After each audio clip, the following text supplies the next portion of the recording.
Yo, I'm gonna merge the calls. Okay.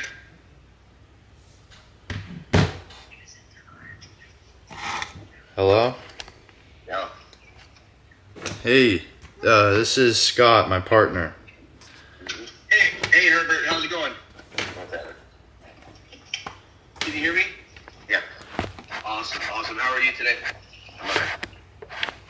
Cool. So Matthew tells me you're open to consider selling the property. Yeah, I can be. Gotcha. You've owned it for quite a while, right? I don't think that matters. Okay. Can you tell me a little bit about the property? Needs to be rehabbed. Got it. How much work do you think it needs? Roof, bathrooms, kitchen. The whole nine. Mm-hmm. Got it. And you don't want to do the work yourself. I have other properties. Okay. Cool. How big's the portfolio? It's all right. Let's just put it that way. Gotcha. I just, try to get a sense of who I'm dealing with. So sorry if I'm, just trying to have a conversation with you. Well, at the end of the day, I don't think it really matters if my portfolio is $1 or $10 billion. I don't think that matters either.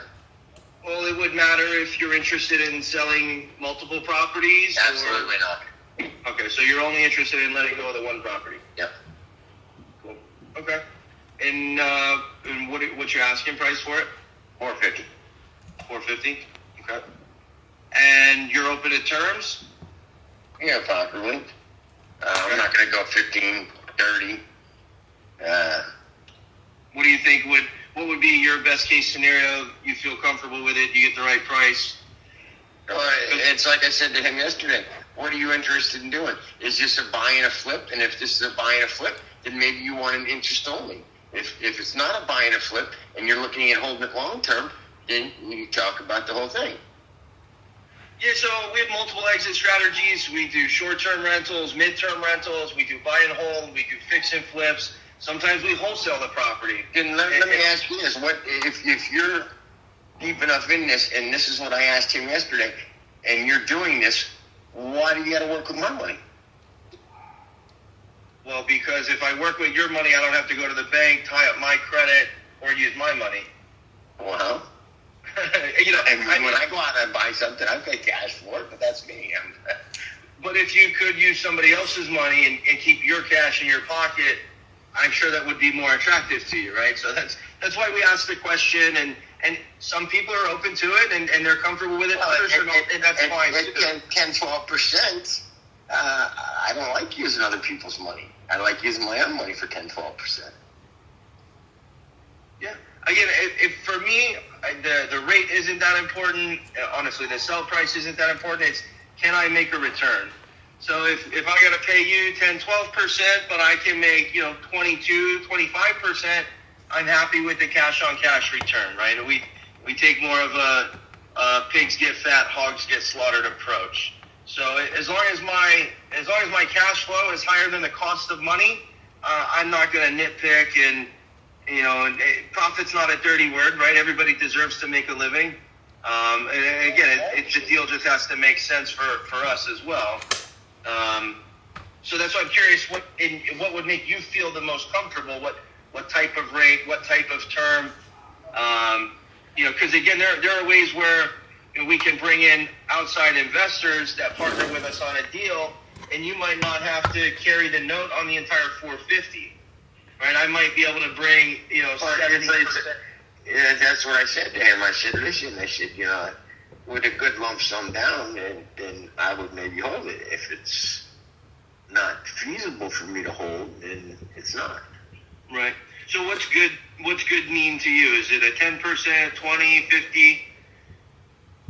Talk to me. What? I would probably want 20% down, maybe 25% down. So 90, 100 grand or so, 110 in that ballpark, and you'd carry the rest. Uh-huh. At what rate do you think? Well, hard cash loans right now are 10-12%. Yeah, prime plus 2. Yeah. Mm-hmm. How long would you be willing to carry it? No more than 10. No more than 10? Mm-hmm. Okay. And that's just because I have other properties I'll put money into to keep going. If we got you a higher down payment, would you take the note out longer? No. No. So that's a hard line in the sand right there, 10 years. Yeah. And the reason being is, like I said, I have other stuff. I'll go build another building. Gotcha. Okay. Cool. So 10 years, we're looking at, 20% down. Okay. All right. So for me, then it's just a matter of looking at, the rent. You have somebody renting it currently? No. No? I have somebody living in it, but then they're not renting it. Oh. That's interesting. Can you elaborate? Who's living there? Can you expand on that? Would it be difficult? Would it be difficult to get them out of the property? No, not at all. How much notice would they need? Probably 30 days. I mean, that's just being fair. Yeah, no, I think 30 days is reasonable. Okay. What? And have they lived there a long time? Is this like a favorite for? Or? Yeah. Everybody Gotcha. Do you know what that is still my address because I'm not going to lose the homestead on it to move out. Yeah. If I sell it, I'll pull the homestead. Yes. Smart. I'll import the property. Question. What do you own it outright or? Nah, I only own about $80,000 on it.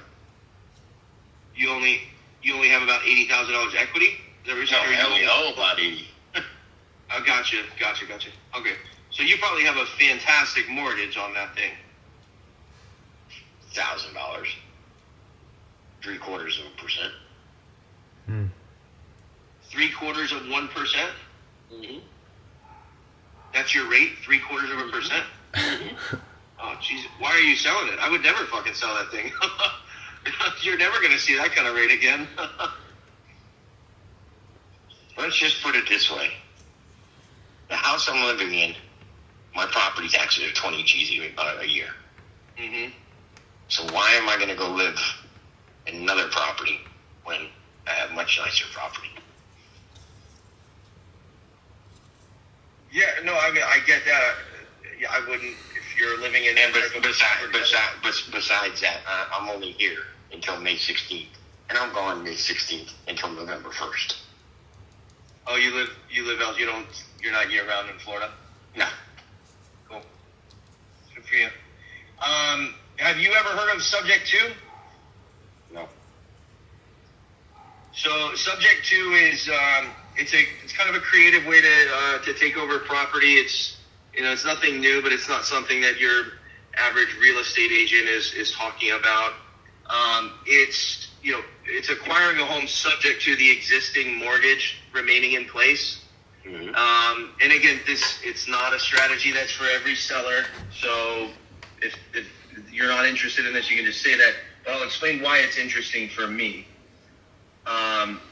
If I can get you right, we talked about that 90 to 110 number that you're comfortable with. Mm-hmm. If I can get you that down payment and still acquire the home, but maintain $1,000 mortgage at a very low interest rate, that's far more attractive for me than getting you $100,000 and paying 12%. Right? Well, why wouldn't I take roughly, say, give or take 100 and pay off my 80, and I've got $20,000 cash in my pocket, and I have no note on the property, and it's done with. Because at that point, what the lever I can pull on is the 450 number. That is, I don't really care what the sell price is, and my philosophy on that is I'm banking on rates being lower than 8.5% to 10% in the 10 years when it comes time to refinance that debt. Right? So if I could get you, instead of a 450 sell price, if I could get you the down payment, the deposit you're looking for, and let's say a 475, a 480, we can work that number out, but that's a number that I can creatively move a little higher, and that's the incentive for you to allow me to assume your mortgage. I don't know. I have to think about it because debt to ratio here again. I don't make a lot of money, at the end of the day. But I have a lot of assets. Yeah, I'm rich in assets, cash for. Okay. Well, and here again, I'm turning around to put another $1 million property, $1 million building on a property, and this is a down payment for me to turn around and do that. The debt to ratio, after 1 year, it goes down to 75% of the mortgage goes away, and after the second year, it goes to zero. But that note is still being held unless I put you on that note. It's being held by you, but the bank doesn't count it on your debt to income after 2 years.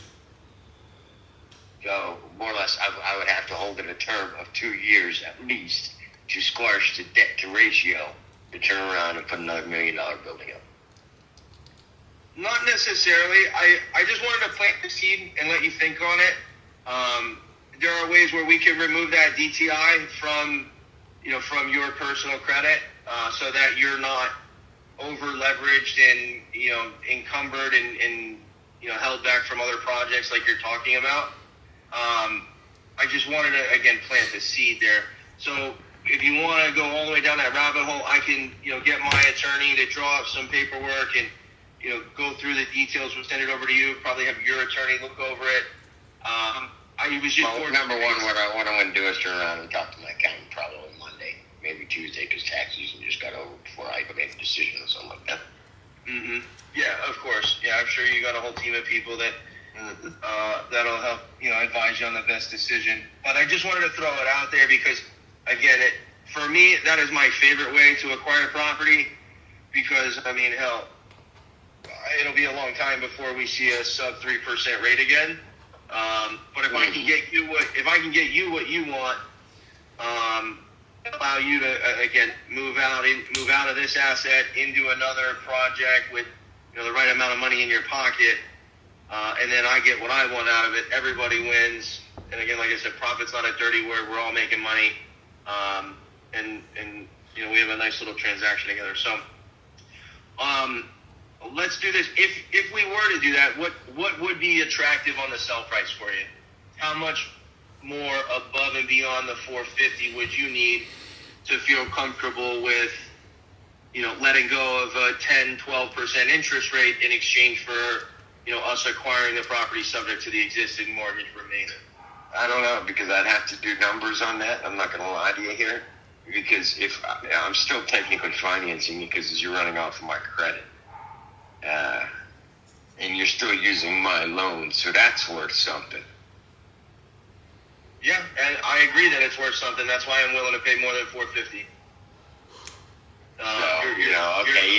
You're saving some on coming down from 10% to a 0.75% loan. Mm-hmm. But at the same time, you're piggybacking off of what I structured when I structured it. You're 1,000%. You're 1,000% right. That is exactly what I want to do, and I'm not going to hide behind any corners. You are spot on in a very concise way. That's what I want to accomplish, and I'm willing to pay. Like I said, you tell me what's the comfortable number that again makes you feel good with walking away from a 12% rate on a seller finance deal, and then we'll just run the numbers. We'll go back and forth in negotiation. If your number works for me right away, hey, we'll shake hands, signed, sealed, delivered. If it doesn't, we'll come back and say, hey, this is the way we think the numbers work best for us. And, again, if it doesn't work, it doesn't work, and no harm, no foul. But, yeah, I'm not shying around it. I definitely want to piggyback what you did, 10 years ago or however long ago you first acquired the property. Mm-hmm. I took the first loan out in 2001, I believe it was. I'm not 100% sure, but I believe it was 2001, and then I restructured it after that. Okay, so you refinanced it I restructured it with the bank. Gotcha. Okay. Instead of me having to refinance it, I restructured that one. Cool. Good for you. Yeah, I mean, if we, again, I think the first step from here is you say, you sleep on it and determine what that sell price is for you. If it's 450, if it's 455. It's not hard to figure out if you're put down 20%, right? You take the 20% off of that figure and you're financing that figure. And whatever that figure is at 10-12%, I'm not saying I'm going to whack you at 10-12%, but we're going to have to be somewhere close to the middle. I'll let you guide us from here. Again, that is, for me, that is a highly, highly attractive deal to assume your $1,000 mortgage, because rent rates in that area are probably, without even looking, 3,500, maybe $4,000. Yeah, I think $4,000 is a little aggressive, but regardless, if I could get $3,200 renting that property out, that's a big fucking spread right there. I can tell you this, I'm not too far off. I had 47 rentals. Yeah, so I would love to do that deal. So again, I'll let you throw out the number, what makes you feel comfortable. We'll run the numbers on our side and take it from there. Why don't we meet back up on Monday? Let's say we give you 48 hours. Tuesday, because like I said, I need to get first off, I'm going to get hold of my accountant. And that'll be Monday, Tuesday, just because we're coming right out of April 15th tax season. So you want to connect? Let me look at my calendar here. Say Tuesday. Tuesday, same time in the afternoon. Let's call it 4 o'clock. Yep. All right, Herbert. We'll give you a call at 4 on Tuesday, man. I appreciate your time. You got it. Have a good day. Thank you. Take care.